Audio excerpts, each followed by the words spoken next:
All right then. Hello, willkommen, bienvenue. Time for another Army Inquisition, episode 365 on Sunday, the 16th of February, 2025. I'm Phil. I'm Ben. And I'm Matt. And things are getting hairy tonight. Again? Well, they get hairy every week. We've got how many streams down? 5 streams down, I think. 5, Facebook, Rumble, Odyssey have all bombed. They've collapsed into the ether, interdimensionally. But never mind, because we're joined by Bigfoot researcher Jackie Tonks tonight. How are you doing, Jackie? Hi, I'm okay, thanks. Yeah, Hearing us loud and clear? I can hear you fine, thanks. Brilliant. Thanks for joining us tonight. We got an email from one of the listeners. It's a while back now. I think you were speaking at a conference. Was it maybe in Yorkshire somewhere?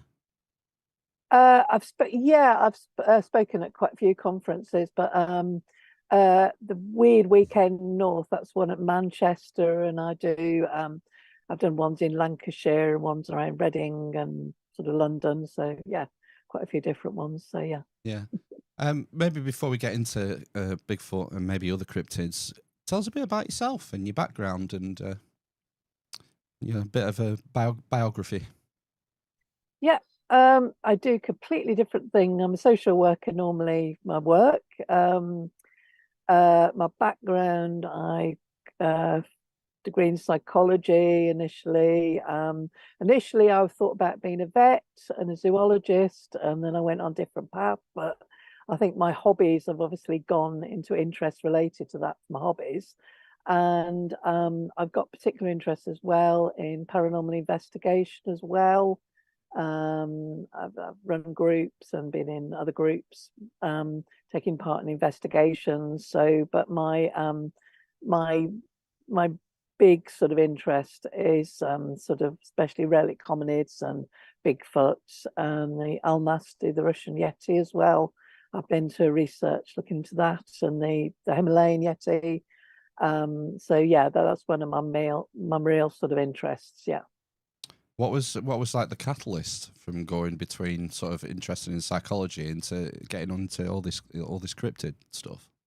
I've always been, since I was really young. I remember watching Arthur C. Clarke's Mysterious World, and the series as well, run by Leonard Nimoy. I remember seeing the sort of Patterson Gimlin film, and I thought I want to go out there and look for it. And from 8 years old, I was thinking I've got to go out and look for it. And I sort of actually do know Gimlin now. Personally know him, so yeah, that's quite strange sort of seeing him on C. Clarke's, and then a lot, and obviously you're not older Gimlin now to actually know him. So yeah, I mean, I was sort of carried on reading the Fortean Times, brilliant magazine, and I particularly got back into sort of research into it, because I had a very strange, I was living in Exeter at the time, there's St David's Station. I was reading the Fortean Times and I saw an article on the Mongolian death worm by Richard Freeman. So I'm reading it and I get to the end of the article and I look at the photo of the guy. I thought he looks rather hard gothic guy. So I thought, better walk the dog, had a dog at a time, border collie, walk my dog, sort of down the street, cross the road, slightly away from St David's Station, and there's this guy walks past me, and I thought, that's the guy whose photograph I've just seen in the magazine. It was absolutely freaking. It was like 10:30 at night, and I suddenly said, are you Richard? And he went, yeah. And he looks at me strangely because it's really dark. And I said, do you write for the Fortean Times? And he goes, yeah, I do. I went, oh my God, I've just been reading your article in the house. That is freaky. Anyway, we had a quick chat and realised we got a few mutual friends. And then I bumped into him about 8 months later in the W.H. Smith at St David's Station. And both of our hands went for the Fortean Times. And I think he got there before me. And he went, I met you, didn't I? I said, yeah, someone got a conference coming up. So I went to there's Weird Weekend North that's existing now, but at the time there was a Weird Weekend run by the Centre for Fortean Zoology, and Richard's the zoological director, and John Downs is the guy who heads it, main director. So they invited me along to the conference, and I didn't look back really. There was people like Professor Brian Sykes went there, and I met Adam Davies, and I got invited out to America with him. And that's when I first went Bigfooting. And I didn't think at the time, I thought a couple of percent chance of this thing existing, but I really love bears. I wanted to see a bear. So I just thought, oh, it'd be cool if I see a bear. Anyway, within a couple of days of being there, Laurie Simmons invited us out. Her father used to be quite a famous Bigfooter. I was talking to people and they're all describing exactly the same animal. And that's what you look for. Somebody keeps describing exactly the same animal with dragons. I mean, I think there probably is something like dragons, but and I looked at that recently. We had a very strange thing, myself and Richard interviewing 10 people who'd all seen a dragon in Waverly Abbey in January. So I'll talk about that later. But with that, you tend to get a lot of variation. Some look like dogs, some look like goats, some look like crocodiles. But there's Bigfoot. They're all describing exactly the same animal, exactly the same. And I thought, oh, there's got to be something in this. And then we went a bit away from our camp. We're in near Marble Mount at the time, North Cascades in Washington State. And we found these really good footprints, and you could tell they were genuine footprints. You could actually see where it's gone up a slope. You could see where the toes had slightly curled in to get grip. And I sort of jumped off a log, and I to try to get the same depth. I was nowhere near the depth, so I could tell this thing was really heavy, and it looked pretty genuine footprints. We cast some of those, and then we got something really weird on a camera trap, which we don't know what it is, but it looked like possibly the back of something, but we don't know what it was. And then there was a really weird sort of knocking in a tree that was supposed to be, Laurie thought was Bigfoot. Now we think it's probably a mesh tree where you get trees sort of growing together, and then you get certain conditions that go bang, bang, bang, bang, like a ratchet effect. So I think that was probably that. That's what the ranger later told Brian Sykes he thought it was. So I'm not too sure about that. But and then that was 2012, I think, when I went out. And then 2014, I went out with Tom Cantrell, who I'd met on the first trip. And we sort of went up. We were not far from Willow Creek. We were on the road outside a small village in Northern California called Orleans, and there's a logging road. I think it's the OS Road, Orleans to Sasquatch, I think it is. And it was a logging road that was never finished. Literally, it's a couple of, 3-4 miles to the end. It never got finished. So it's amazing wilderness area, and it's actually they maintained it because there's a bit of logging down there, but not very much. So, you can go down there, you'll probably see 1 or 2 cars in 2 weeks. So great location, but it's actually the quite high altitude as well, about 5,500, 6,000 feet at times. So it's the same road actually. Dom Jolly, he wrote a book on cryptozoology, the comedian. I don't know if you know that. These something super creeps. It's named after one of the David Bowie film albums, but that was the same logging road he broke down on. He went in winter, which was not a good choice. That's the same logging road. Anyway, we're sort of driving along, and suddenly we see what looks from a distance like guys with all-in-one dark overalls with sort of hoods up, running barefoot. And I said to my friend, what are those idiots doing? And I thought they were just drug runners because a lot of marijuana grown. And my friend said, they're not men, what are you here looking for? And suddenly my friend yelled really loudly. And what had happened, these things had run from a distance to the point you couldn't really tell what they were. But then suddenly it was all burnt out trees on the right-hand side. And they'd obviously panicked because they couldn't get tree cover. Then they ran right in front of the car, and my friend had to do an emergency stop. And he was about 15, 20 feet away from them, broad daylight, 20 to 4 in the afternoon. And they literally, for about a second and a half, they dithered in the middle of the road, and clear as a bell. And my brain, though, is saying, you're not seeing what you're seeing, and it kept trying to impose other things on it for days, until about 2-3 days later I went into shock, and my brain suddenly processed what I'd seen. But they're as clear as a bell, obviously 2 Bigfoots right in front of me, but my brain's going, they're just really ugly guys, they're wearing really weird stuff. It almost, my brain's sort of trying to say to me, they're mechanics with the overalls, there's all-in-one overalls. and they're just really ugly. And they got a rucksack underneath the thing because they're massive shoulders. My brain was, because your brain can't cope with what you see, and it's trying to fit it in with the reality that you know. So your brain's like really messing with you. It's like, you know, seeing a unicorn in the middle of the road, you're not gonna sort of cope with it. And that's what my brain was doing. And then about 3 days later, I started shaking all over, and my friend said, "You've just realised you've seen Bigfoot, haven't you?" I went, "Yeah," you know, I couldn't stop shaking, and my brain suddenly starts processing it. It's ever so weird. It's like your brain's just, and I know what I saw, and it's like a car accident. I get flashbacks of it.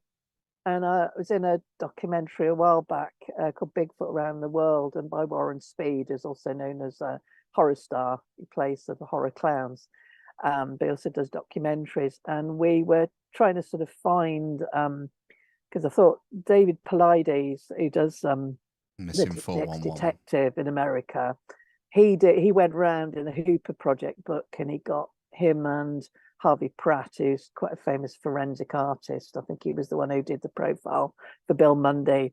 He got him doing sort of photos, you know, sort of profile of what people saw. So I said to Warren, that'd be a great idea if we could do that. And we're just about to have to cancel the interview and put it back. And we got a phone call from Jan, who's the ex Scotland Yard profiler. And he was the guy who used to train everybody else in the country. And he just retired, and he just happened to have moved just 10 miles away from Warren. So I actually got a profile of a Bigfoot by the ex Scotland Yard head guy, forensic artist. So it was brilliant. Yeah, I was really fascinating. And he said, it's a shame they didn't keep it on the documentary, because he said, as he's doing it, he said, "You really saw it, didn't you?" And I said, "Well, why do you saying that?" And he said, "Because you're literally moving away from the table, and you're starting to rub your face, you're starting to rub your legs. And that's what somebody does if they're attacked.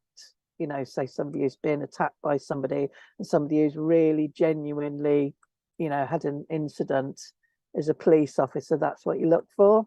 You look for their reaction, and they stop looking a bit shook up, their face changes." And he said, "You're doing that now." So it was quite interesting, that feedback. I knew what I saw, but you know, it was good feedback. Yeah. So was there two of you in the car and two Bigfoots? Am I getting that right? I think it's Bigfoot. Yeah, there was three of us in the car. Three. There was me, Tom Control. Now he's been Bigfooting for over 40 years. He used to be a logger and a ranger. He's had some amazing accounts. He's actually had Bigfoot sort of sit next to him and touch him. He's had one push him back. You know, he's had ones attacking him. I'll be talking about, because I'll be talking about my account where I got attacked as well in a minute. But and you know, he's had some pretty sort of, you know, built up some quite close relationships with Bigfoots. He's been to sea. He's had a female one. He said sat in a log once, so she started holding his hand. At this point, he got a little bit worried. She's answering me, you know. I mean, gorillas will do that. I've seen gorillas actually do it. I've been in with gorillas in the Zaire, it's now the Congo, and one of the gorillas started doing that to one of the girls. I was weird. At which point you had to get a ranger to rescue her. It was getting a bit hairy, but yeah. So they will do that. So it's interesting. Some of the behaviours people are describing, they're very similar to gorillas, you know. So the three of you in the car, had the other two passengers seen them before? Or was it just? I mean, Tom's seen them loads of times. He hardly reacted, because he was just pleased for me that I'd seen one, because he's seen so many now. That he was, you know, he said it was a really good sighting, because it was like right in front of us, broad daylight. He said, "Brilliant sighting for you," because it was, you know, really clear. It was a logging road big enough to get two lorries, so it was like as clear as a bell right in front of us. So, because, you know, some people say, "Oh, could it be in person?" But there's no, you know, it was just literally right in front of us, broad daylight. So. I hope he drives around with the dash cam on now, permanently. Oh, sore point. I'd had my camcorder jammed into the windscreen with my neck pillow that I'd had for the flight, and that day I got it charging down below, and I'd gone and bought a spare battery, and it didn't look like the right, you know, wattage or amps, whatever. I thought I won't put it in case it damages my camcorder. And afterwards I found out it would have been fine. So I have got a spare. So, but Tom said you weren't meant to film it. Is something, you know, you weren't meant to film it. Perhaps there's something, you know, Universal is protecting them. But it probably, they were so fast, you know. But you know, with all the CGI stuff, people would have said it was just modified. You know, I think you've got to get DNA, haven't you? Really, but yeah, sore point. But it happened really fast as well. Really annoying. But yeah, and 2017, I went to the really good Sasquatch Summit in Washington State, and it's a great spot. It's held in a casino held by the Quinault tribe.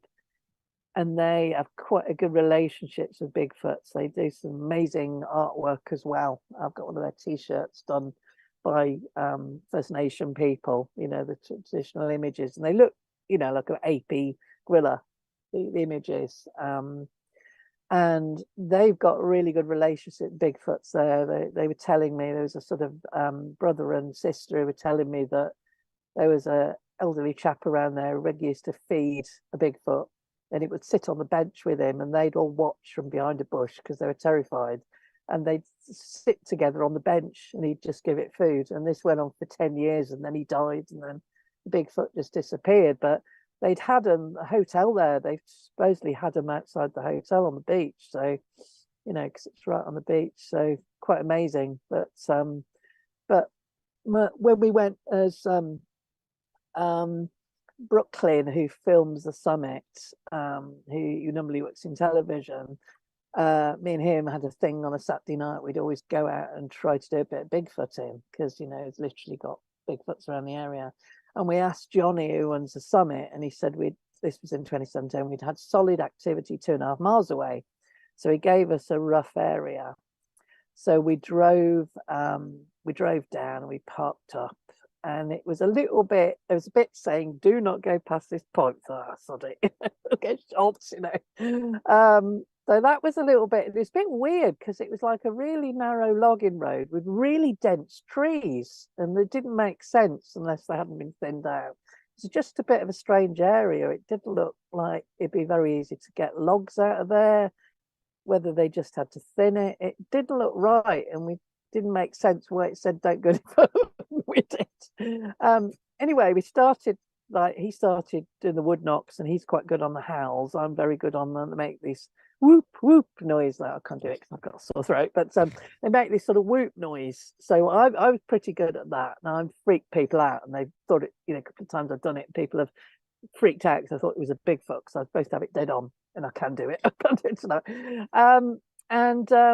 I was doing that, and suddenly he said, I got my ear flaps down because it was quite cold. It was like November, you know, and it's not far from Canada, so it's quite cold. It was about 10:30 at night, roughly then. And he said, I've just heard something behind the bush. And I said, you know, and I pulled my ear flap up, and it could hear a bit of a sound, but could have been a raccoon. But we were getting a little bit nervous because it could have been a bear as well. But bears, you know, the bears there sometimes stay awake because there's food around. It's quite, because it's near the coast, it's pretty mild. So we're getting a little bit worried, but usually they're hibernating. So we're getting a little bit, and it's, you know, quite not probably about 15 feet across this bit of path we run, and we just come from the car.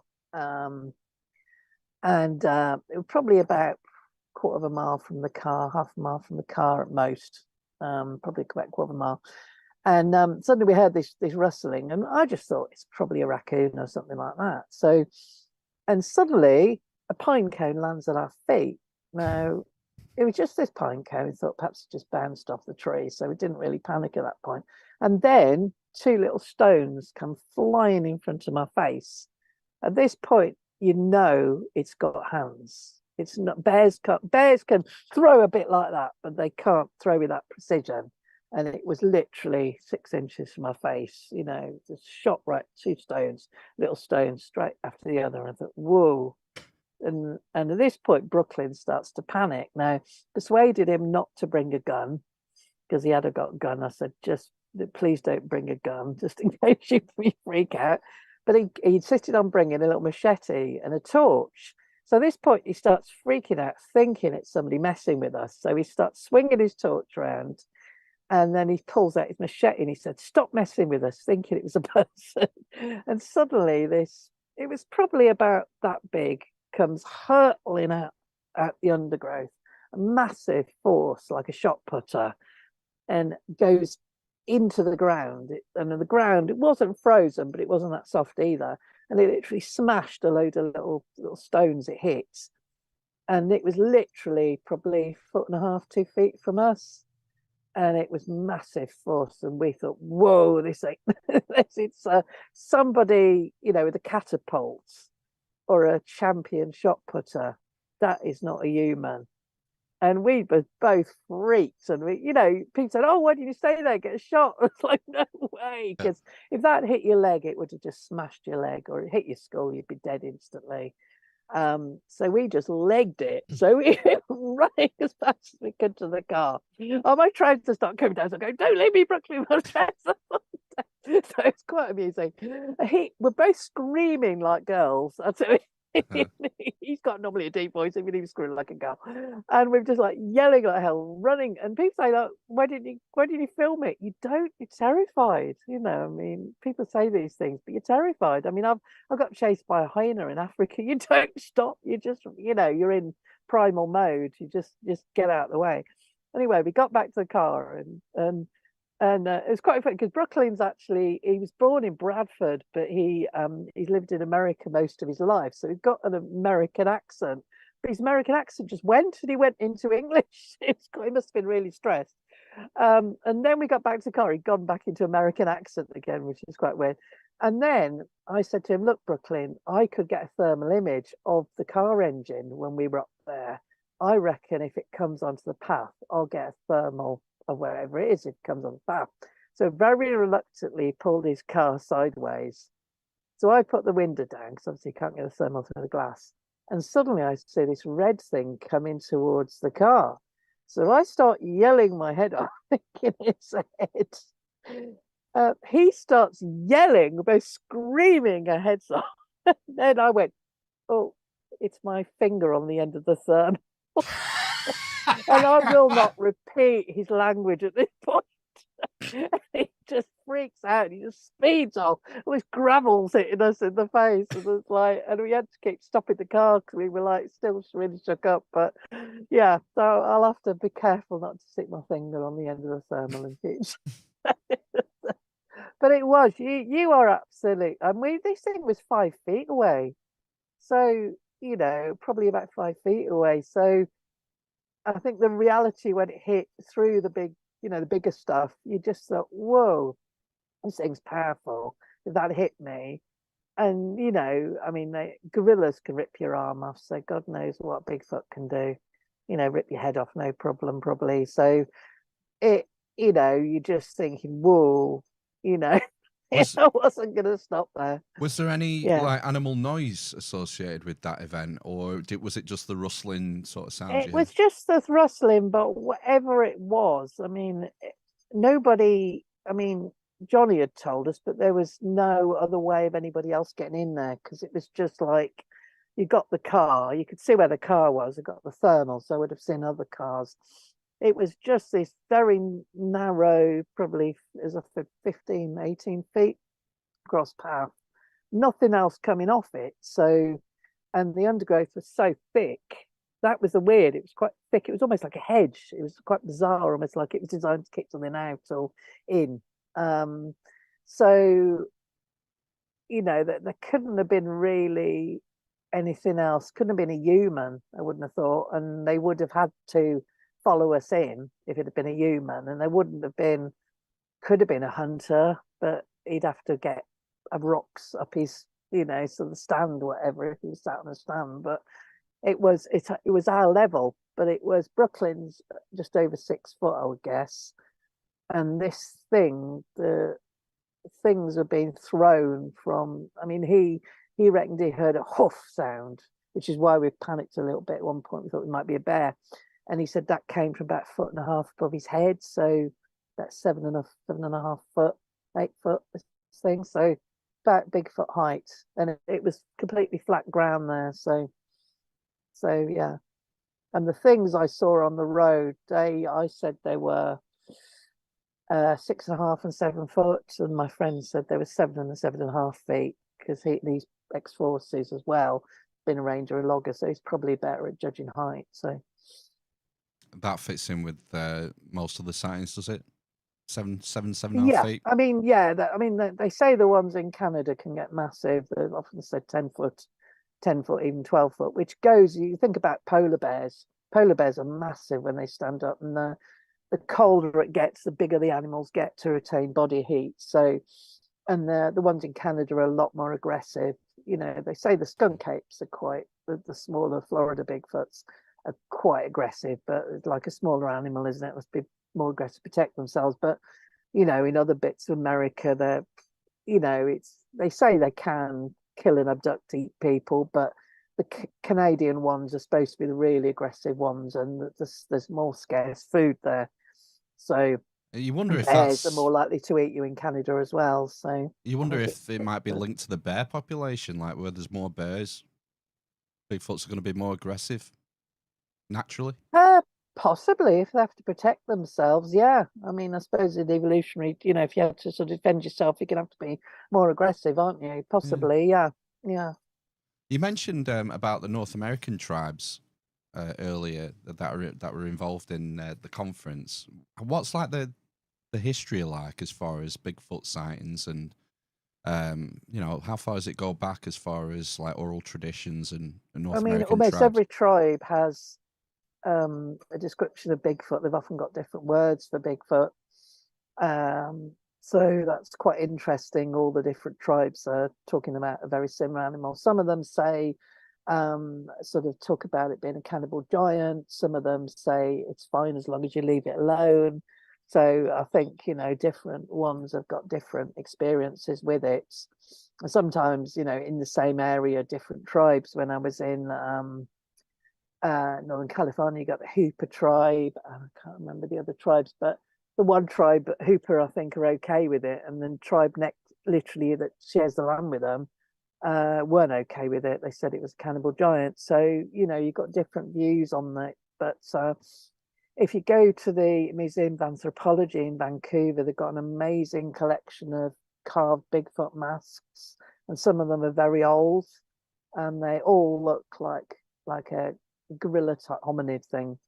They're almost all identical, which is quite interesting. And they let me, because they knew I said, oh, I'm researching it. They let me go right up to the thing. So I got some really good shots, but they're quite freakily, you know, very much, you know, you can see the ape sort of big brow ridge, and you know, the sort of the way it's calling and holding its mouth just like an ape. You know, yeah, it's quite interesting. It goes back an awful long time with the accounts, you know. Right. And I remember going to the airport in America when I first went in. There were some white guys at the airport, and they said, "What you here for?" And so I'm here, Bigfoot, and they all took the piss. And then when I went into Vancouver, there was a First Nation woman on the desk, and she says, "What you here for?" I say, "Bigfoot." She goes, "Yeah, fine."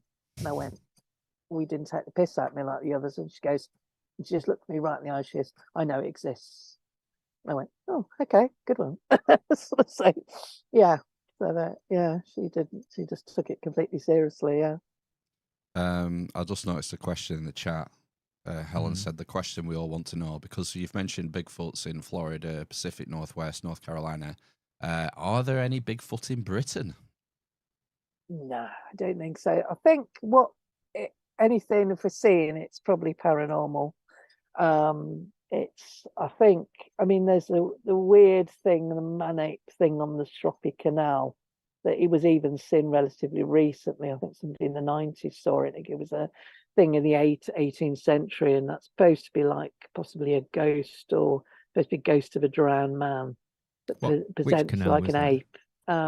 That's quite a weird one, because that is, you know, there's somebody who didn't even know the original legend, wrote to the Canal and River Trust. So I live on a canal boat, and wrote to Canal and River Trust, and he'd seen an ape thing on the Shroppi, and exactly the same bridge where it was originally seen. So that was quite a weird one, because this guy didn't even know the original paranormal thing about it. So I think there probably was woodwoos. There probably was, and something probably like um the Almasty, the Russian Yeti, because they supposedly sometimes get those on the edge of Finland, just into Russia, and I've been looking for them, and I think they were probably what the woodwoos was, but I don't think they're around anymore. I think there's been some escaped apes, possibly. There's a lot of these ones have been debunked. There was one was seen drinking out of a pond, and it turned out to be a very drunken, hungover guy in an orangutan outfit who was so dried out that he saw this stagnant water and it just looked too good. And he admits that he just went down, put his hand, and this woman sees this ape thing and freaks out and legs it. Oh, and we've all been for there. ages circulated around. And it turned out to be this guy who just got really bad hangover. And there was another one in Richard Freeman got reported to him, the Centre for Zoology. The police, because he got some police who informed him of unusual stuff, and they contacted him. They said they'd found a guy in a ditch just on the edge of Plymouth, and they breathalyzed him and tested for drugs. And they said, how did you end up in the ditch? He said, a Bigfoot ran in front of my car. So they were like, hang on, there's nothing, he's got no substances. He's like, so they were like, this is really weird. The guy seems really genuine. Anyway, for a couple of weeks, they were trying to look into this. And then they found there'd been a Star Wars convention in a hotel feet away with a very drunk, very tall guy dressed as a Wookiee. And sort of a staggered across the road, and it was him, and he was the Bigfoot, basically. So sometimes you can debunk a lot of these sightings from trains of people in ghillie suits, because they do look like a Bigfoot. I think that's my theory, but you do get some weird stuff that young Daniel Barnett, who I've got to know, amazing young guy, 14 years old, who's now even doing his own documentaries, based up in Somerset. And he was on I think it was the Quantock Hills, and he managed to find some very weird looking footprints and took some DNA and got it done, and it came out some dead weird stuff like old world monkey and all sorts of stuff in the DNA just under the footprints. So, and all sorts of stuff. And I don't know what was happening there, whether it was somebody from a zoo, because there was other types of ape DNA there, but it was a bit bizarre to be on the Quantock Hills and an ape-like footprint. So, you mentioned, if you think about anthropology, there's all sorts of hominins and hominids been discovered over the last 100 years or so. Is it Australopithecus is one? The what's the tiny one? Lucy. Oh, yeah. Lucy is an individual. Yeah. I can't remember the name of it. The Hobbit. The Hobbit man. Yeah, Homo floriensis, or I can never pronounce it. Something like that. Yeah, I can never pronounce it. But Homo naledi. The locals used to call it, didn't they? But yeah, the Hobbit ape, and that's still meant to be there on Flores. Yeah. There's bits of Flores. It's still meant to be there. I'd love to go there, actually. Me and Richard Freeman have been talking about trying to get over there. It was a bit of a challenge going over there. But, what I was going to ask is, do you think that maybe Bigfoot fossils are getting mixed in with some of these Homo type species? Or are they just so sort of thin on the ground and elusive that no one's actually found fossilized Bigfoot? What's your I think explanation? if you get it's like pumas. I think from what I was told, they've only ever found in the wild one whole puma skeleton, and I think that was wedged between two cliffs, because basically things just predate them. Even mice will take apart skeleton. They'll if you find antlers in England, you'll find little mice have chewed on them, and you get you've got bears, you've got coyotes, a skeleton will be gone. And you look at the the mountaineers who go missing and they find a little bit of skull, don't they? Very, very sad for their families, but they're just predated on, aren't they? Really, really fast, Right. I wonder if the key. Gone, so. I wonder if the key is that maybe these other species, like in our family tree, practice burials, and that's why skeletons are found intact, and maybe Bigfoots and others like that don't practice burials and then leave their carcasses susceptible to predation and all the rest of it. Well, that's it. They could. I mean, elephants cover things over, don't they? But if a grizzly bear finds a carcass, it'll cover it over anyway. So, to store it. So that could, there's people who've claimed. I mean, there was that fake thing a while back where they said they found a Bigfoot skull, but it was clearly faked. I can't remember what the name of the people were, but that was just for I think a documentary, wasn't it? It's clearly a fake, but there are people who've claimed to have found things. There's people who've claimed to have found sort of bodies. I spoke to somebody I know in America, their friend supposedly they saw there was a Bigfoot kept coming into the edge of the garden with a young one who looked like they'd got some birth defects and didn't look very well. And then the thing looked like it was about to die, and then they disappeared. Then their dog came back with an arm of it. So they were, oh, wow, we got this Bigfoot arm. And they showed my friend the photograph, and it looked really realistic. They completely trust the person. They took it to the department, I think it's Department of Wildlife and Fisheries, is it in America? And they handed it in, and then they denied ever having it, and they told them to get lost, or the police would be called when they went to retrieve it. So you just don't know. I mean, they get quite. I think there's a lot of cover up because of the logging investments in America. Because there's massive logging. I mean, there was that I think it was a short-eared owl, wasn't it? They found in Oregon, and they lost billions to the economy because they had to stop logging in the area. So I think they're very, very touchy. And if you try to talk to rangers and loggers in these areas, they'll get really panicky. They'll and some of them we can't talk about it, and they really freak out. We tried to talk to a ranger at one of the sites I was on, and he absolutely freaked, and he just walked away, couldn't talk to us. So yeah, should be all right now, though, isn't it? I mean, Trump's not bothered about endangered owls and shit. He's be a free for all. Oh god, that's quite scary, isn't it? Yeah, I mean the fact that the guy passed when he was last in, you were allowed to shoot bears hibernating. That's just sick, isn't it? Really? That's what I was going to ask. I mean, we know America's quite trigger happy. How if I suppose Bigfoots, Sasquatches are all kind of more prevalent in the US. I wonder why more haven't been, shot at, and we haven't found more sort of, damaged ones. I mean that is a weird thing. Yeah, I mean there are people who said they've got them in the size of the gun and it looked too human, so they couldn't shoot them. There's been quite a few reports. There was the one guy who reckoned he'd shot one. I can't remember his name, but I was a little bit suspicious. He, the way he was describing it. So yeah, I mean you just don't know. But I mean, there are some states in America that got laws against shooting them. I think there's 2 or 3 states now got it, and I think some of that's to stop people dressing up in Bigfoot suits and getting shot.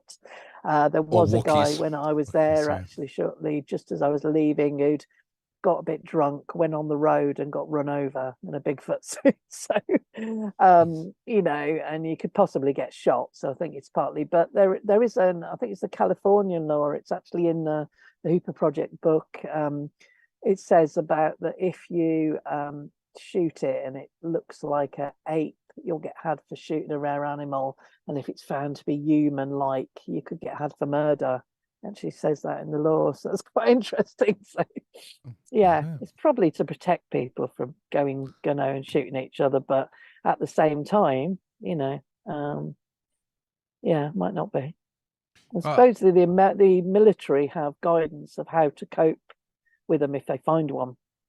and whether that's a joke thing or not, but they have these cards, that they get guidance of how to deal with certain animals, and there's ones that come out that they have that describes Bigfoot behavior and how to behave with a Bigfoot. So whether that's a joke thing or whether that's that's a serious thing, but I'm pretty sure they know they exist. So yeah.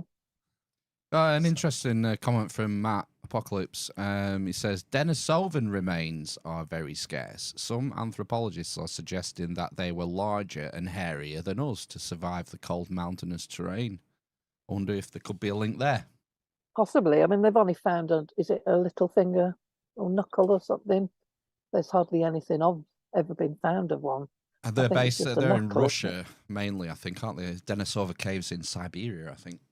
That's it, yeah, because it possibly could be related. Because the Almasty, I went with Gregory Panchenko and some other people to Russia, and they a couple of the people I went with have seen them, and they said they thought they were Australopithecus, a robust form of Australopithecus. They looked very, very primitive and very ape-like. So yeah.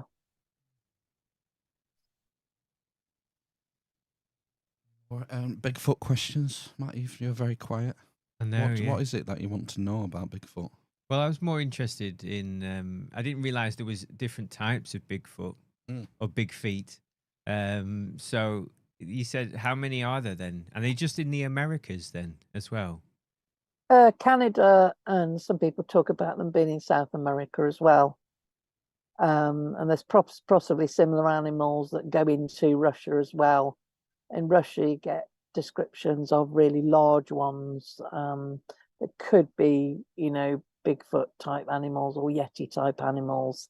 And Yeti and Bigfoot's basically, Yeti's the old world Bigfoot, but it seems to be a lot more primitive and more ape-like, whereas Bigfoot's, the ones I saw had quite, the faces were, the ones I saw, the Hooper Project say there's pretty ones and ugly ones in their area, and the ones I saw were quite human-like.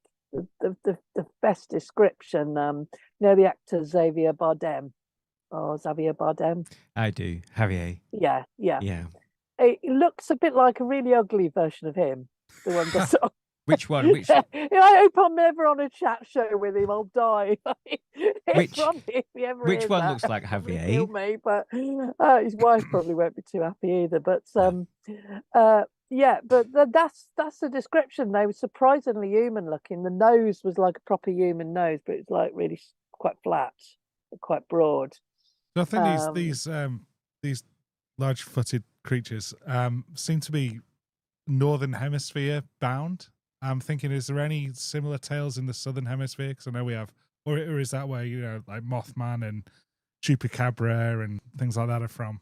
Did he not have their own Bigfoot in legends? Australia, aren't there? There's meant to be, whether they're marsupial type animal, but they talked about Yowies, and then there's a Yeren in China, which is supposed to be very similar to a Yeti from the description, possibly thinner. So there's Probably also malnourished. things, I can't remember the names of all of them. You got things in Vietnam as well. They talk about, I suppose in the Vietnamese War, there were things that attacked people. There's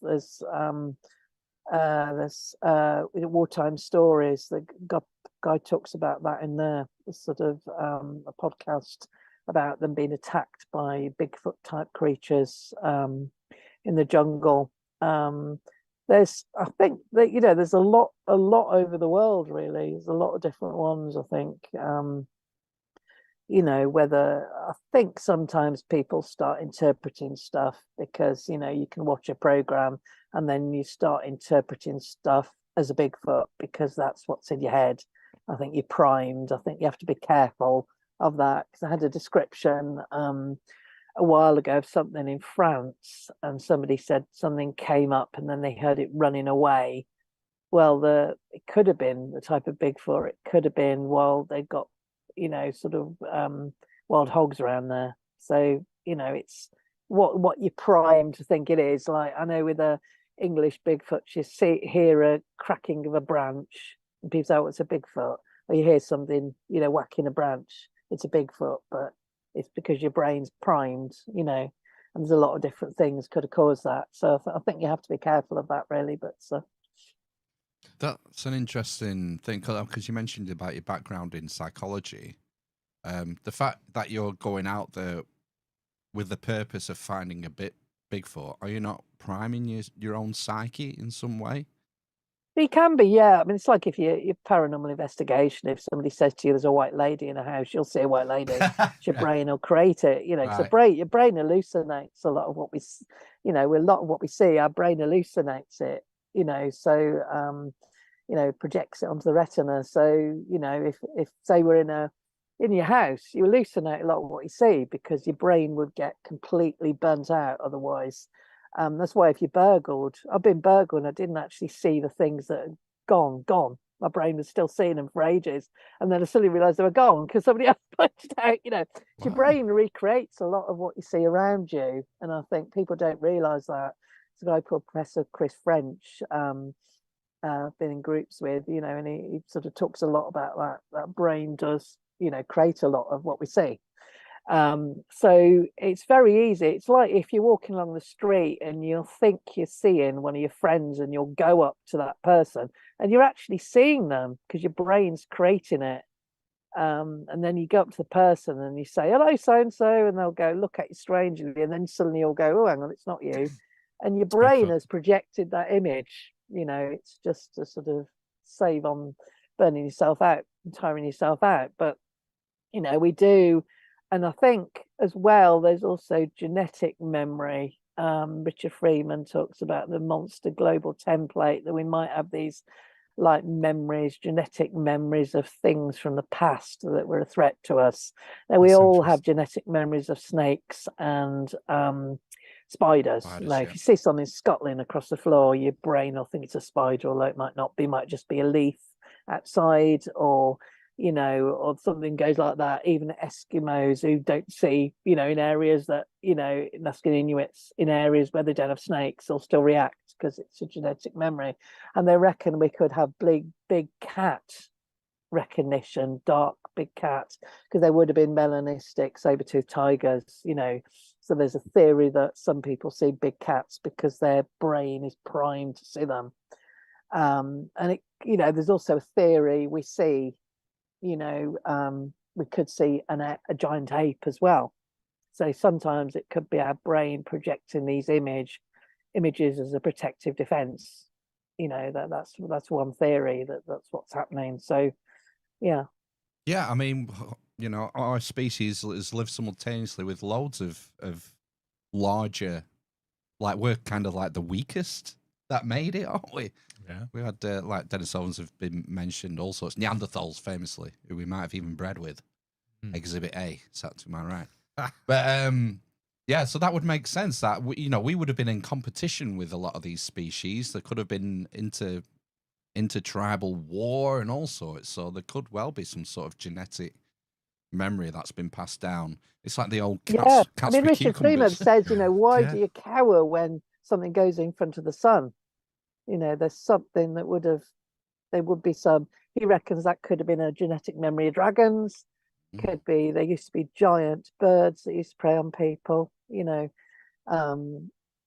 so, there's these things around. But also it's interesting, the Muslim faith has different view of things called jinns, and that within the jinns there's dragons, there's sort of, giant apes, there's big cats, and they're meant to be a paranormal thing that perhaps sort of comes from a different dimension.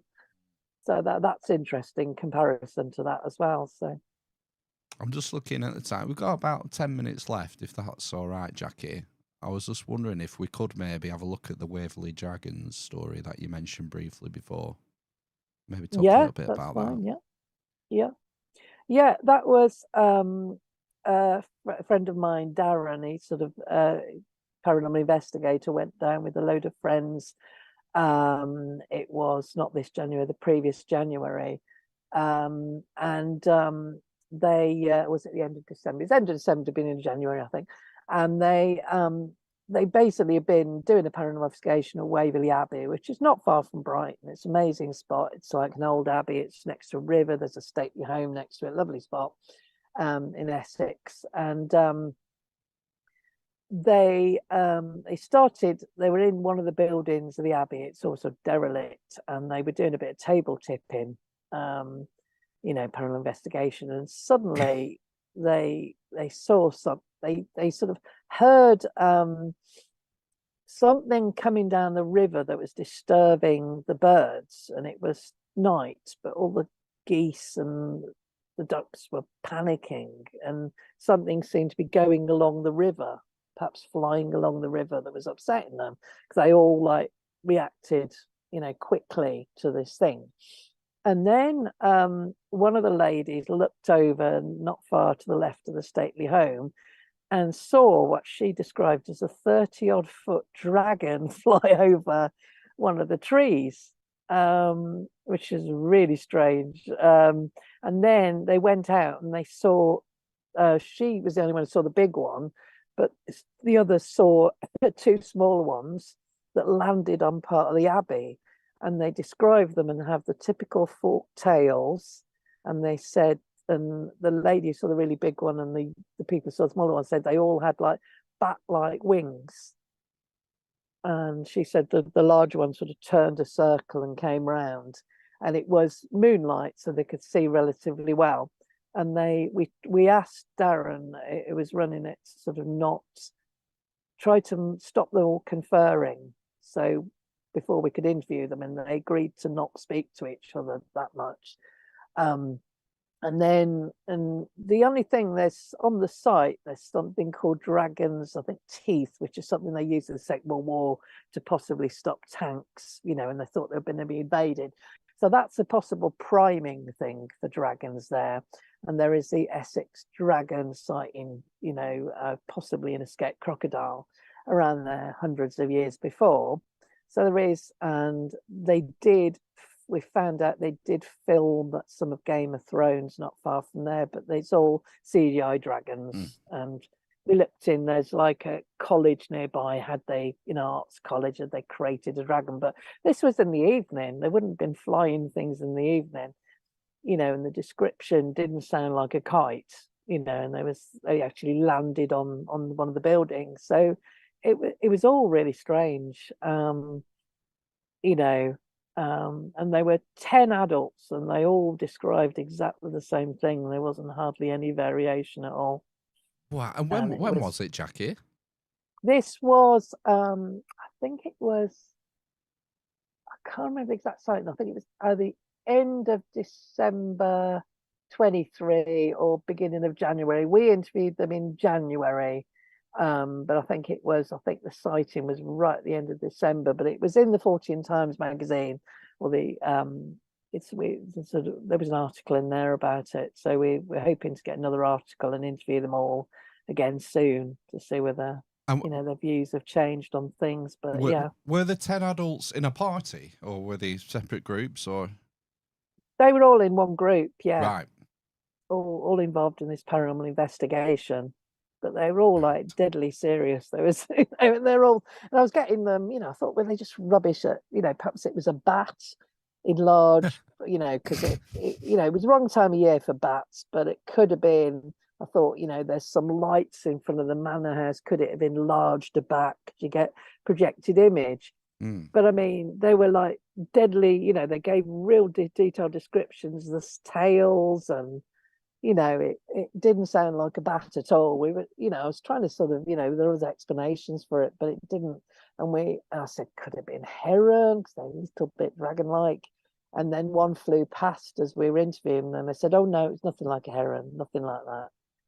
So they're all very clear it wasn't a heron. Because that was, I was thinking, it could have been heron with a fishing weight stuck on its foot or something, looked like a tail. But no, they were no, definitely wasn't a heron, What was the purpose of them paranormally investigating? Were they looking for ghosts or something else? Or yeah, it is supposed to be quite haunted. There's right, supposed the to Abbey. be monks seen sometimes there, yeah. I mean, my theory could have been something paranormal. If you're going to be a monk and you're haunting somewhere and you want to scare people off, what was your scary creature of the time? A dragon? You know, could it have been the monks, the ghost monks made themselves?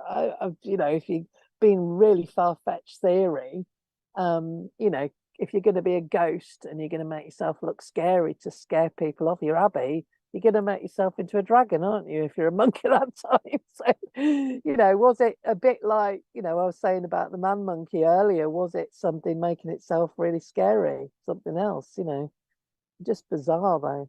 And the fact that, you know, other dragons had been seen, you know, not that far from there as well. You know, Richard Freeman reckons it's something, you know, from another dimension that slips into ours. He said otherwise you'd seen, because there was a dragon seen in, I think it was Minnesota. Loads of people saw a dragon as well. So, yeah, in modern times. So it's a strange thing. There definitely seems to be something that exists with a dragon, but what it is, we don't know. But see, strange. In this day and age, you've got to factor in drones and 3D projection now. You have, yeah. You know, the military. I mean, you see what kind of drones like China's flying today. I would imagine the US military and the UK military have probably got drones and projection capabilities 10 years ahead of that on the QT. And it's an interesting experiment to run, isn't it? Holograms as well. Yeah, you know, you just don't know whether people are messing around with projected images. I mean, that's one of my theories for the. I don't really know about the Adam Davies and John Carson and a psychologist as well, Grant's Pass incident.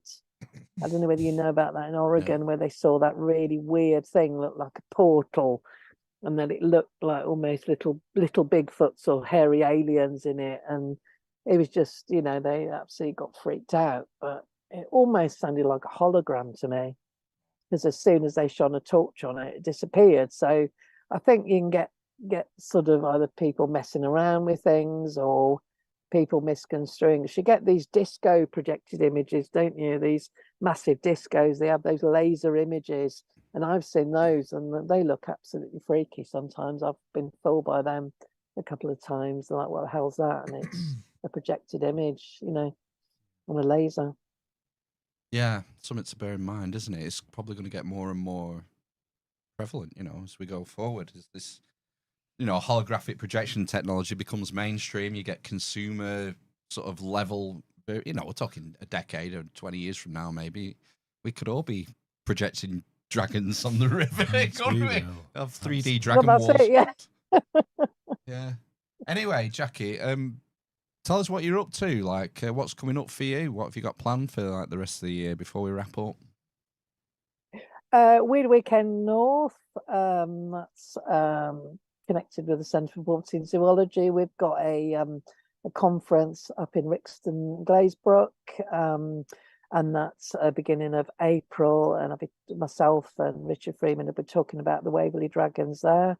Cool. And there's also, I'm not talking this year, but I'm going to the Lapis conference, and that's in Lytham St Anne's in Lancashire. I recommend that. Oh, is that UFO and paranormal group?